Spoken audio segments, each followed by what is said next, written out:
প্রিয় দর্শক আসসালামু আলাইকুম। ফিলিপিনের আরও একটি ব্লগ নিয়ে চলে আসলাম। আজকের এই দিনটা কিন্তু আমাদের জন্য অনেক বড় হতে চলেছে। আমরা সেবু থেকে জাহাজে করে ভোরবেলা চলে যাচ্ছি হচ্ছে বোহলে আমরা বাকি কয়দিন থাকবো। আমরা যেন পুরো দিনটা ইউটিলাইজ করতে পারি, এজন্য সকালবেলার যে ফেরিটা আছে খুব সকালবেলার, সেটাতে আমরা টিকিট কেটে চলে যাচ্ছি বোহলে। এই ফেরিতে আমাদের লেগেছে অলমোস্ট প্রায় 2 ঘন্টার মতো। সকাল 9টার দিকেই আমরা পৌঁছে গেছি। এরপরে ফেরিঘাট থেকে বের হয়েই আমরা একটা ট্যাক্সি দিয়ে দিয়েছি। এখানে কিন্তু ট্যাক্সিওয়ালাদের সাথে অনেক বেশি দামাদামি করতে হবে। তো ট্যাক্সিওয়ালার সাথে আমরা সারাদিনের বুকিং করে নিয়েছি। আমাদের ফেরিটা যেখানে থেমেছে সেখান থেকেই কিন্তু ঠিক আমাদের হোটেলের দিকে যাওয়ার পথে অনেকগুলো স্পট পড়বে, যেরকম চকলেট হিলস, তারপরে ম্যানমেড ফরেস্ট, এরপরে হচ্ছে ফিলিপিনের একটা ঐতিহ্যবাহী প্রাণী আছে সেটা দেখতে যাওয়া, প্লাস হচ্ছে লোবক রিভার ক্রুজ, সবগুলো কিন্তু আমরা একসাথে ওই ট্যাক্সিওয়ালাকে বুকিং করে নিয়েছি। আমাদের সব লাগেজ গাড়ির পিছনে দিয়ে আমরা কিন্তু চলে এসেছি হচ্ছে চকলেট হিলস।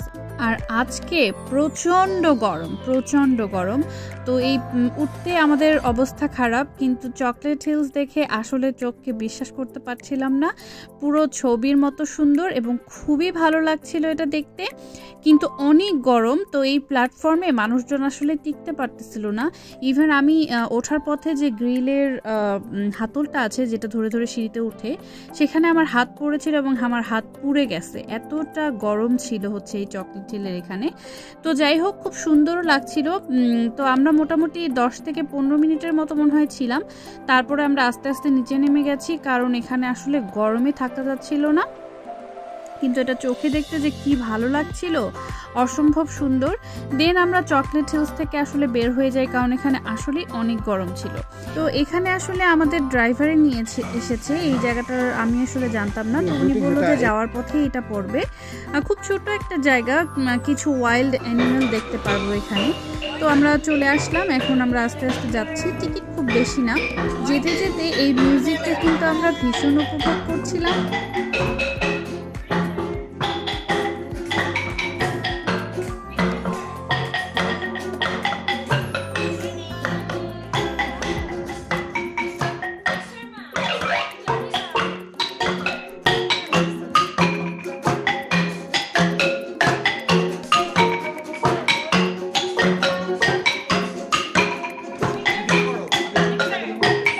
এখানে দারুণ সুন্দর মিউজিক হচ্ছিল। অ্যাকচুয়ালি এখানে যদি কেউ চায় সে ডোনেট করতে পারে, এটি কিন্তু খুব সুন্দর একটা সিস্টেম আর কি। তো এই তো এখানে যে অ্যানিমেলটা দেখা যাচ্ছে, এটা কিন্তু দেখতে এতটা বড় না, এটা খুবই ছোট, পৃথিবীর সবচেয়ে ছোট বানর হচ্ছে এটা। তো এরপরে হচ্ছে আমরা একটা খুব মজার জায়গায় গিয়েছি আর কি।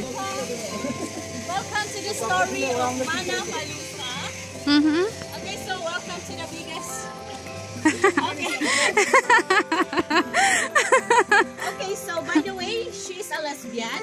Oh. So she has a girlfriend who was raped and killed by a stranger. So that is why she reconciled with the devil in order to revenge with the death of her girlfriend.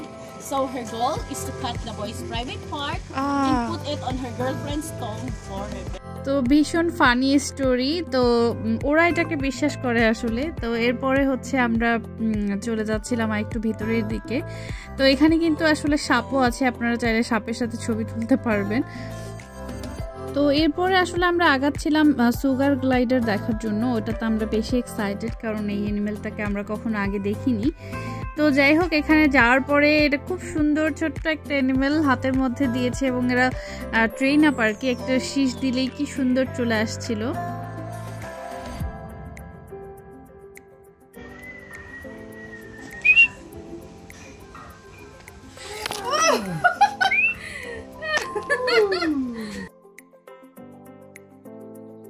এরপর ওখান থেকে বের হয়ে আমরা চলে গেলাম butterfly গার্ডেনে। যদিও বাটারফ্লাই ছিল না বললেই চলে, 2-1টা ছিল, বাট এখানে এনভায়রনমেন্টটা খুব ভালো লাগছিল, কারণ একটু আগেই সামান্য কিছুটা বৃষ্টি হয়ে গেছে। তো বৃষ্টির কারণে যেটা হয়েছে, ওয়েদারটা একটু ঠান্ডা হয়েছে এবং খুব ভালো লাগছিল।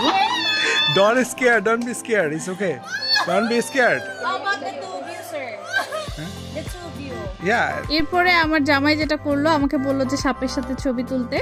না সে তো তুলাবেই। আর আমার কাছেও প্রথমে আমি একবার আসলে ভিয়েতনামে সাপ নিয়েছিলাম, তাই ভয় লাগেনি, কিন্তু তখন সে সাপটা হচ্ছে ঘুমন্ত অবস্থায় ছিল, কিন্তু এটা বারবার মুখের কাছে আসতেছিল আর কি, মাথা ঘুরায় ঘুরায়, যার কারণে আমি প্রচণ্ড ভয় পেয়ে গেছিলাম।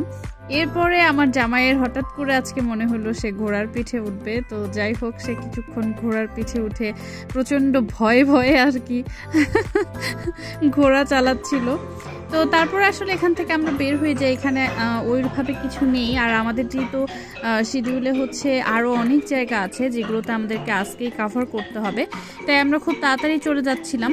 এরপরে আসলে আমরা চলে গিয়েছিলাম ম্যানমেড ফরেস্টে। এছাড়াও আজকে আমাদের আরও 3টা জায়গায় যাওয়ার ইচ্ছা আছে, তো সব কিছু আসলে পুরো ডিটেল তো এই ভিডিওতে দিতে গেলে অলমোস্ট প্রায় আধা ঘন্টার উপরে ভিডিও হয়ে যায়, তাই আজকে আপাতত শুধু ম্যানমেড ফরেস্ট পর্যন্তই দিচ্ছি। এর পরের ভিডিওটা হচ্ছে পরের ব্লগে দিব।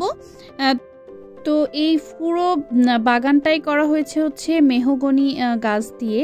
তো এই গাছগুলো আসলে একদিনই কিন্তু হয়নি এই ম্যানমেড ফরেস্টটা। উনি আমাকে যেটা বলল যে অলমোস্ট 100 বছর তার বেশি সময় ধরে এই ফরেস্টটা তৈরি হয়েছে। আসলে এই ফরেস্টের ভিতর দিয়ে যেতে একটা অন্যরকম ফিলিংস হচ্ছিল এবং খুব ভালো লাগছিল। যদিও এখানে আসলে ছবি তোলার 2-1টা স্পট কিন্তু কন্টিনিউয়াস গাড়ি যাইতে থাকে, বাট ভালোই লাগছিল আর কি, যেহেতু সারাদিনের যে একটার পর একটা স্টপেজ আসছিল যে এরপরে এটা এই জন্য আসলে খুব ভালো লাগছিল। তো অবশ্যই আপনারা হচ্ছে এখানে আসলে এরকম ট্যুর গাইড অথবা গাড়ি নিয়ে নেবেন। গাড়ি খুব বেশি এক্সপেন্সিভ না, কিন্তু সারাদিন খুব আরামে আপনাদের ট্যুরগুলো দিতে পারবেন।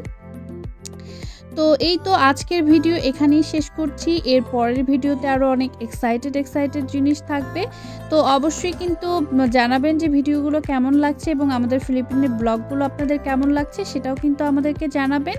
আর ভালো লাগলে অবশ্যই একটা কমেন্ট করে দিবেন। আর আপনি যদি আমাদের এখানে নতুন হয়ে থাকেন তাহলে অবশ্যই কিন্তু সাবস্ক্রাইব করে ফেলবেন। বাই বাই সবাইকে।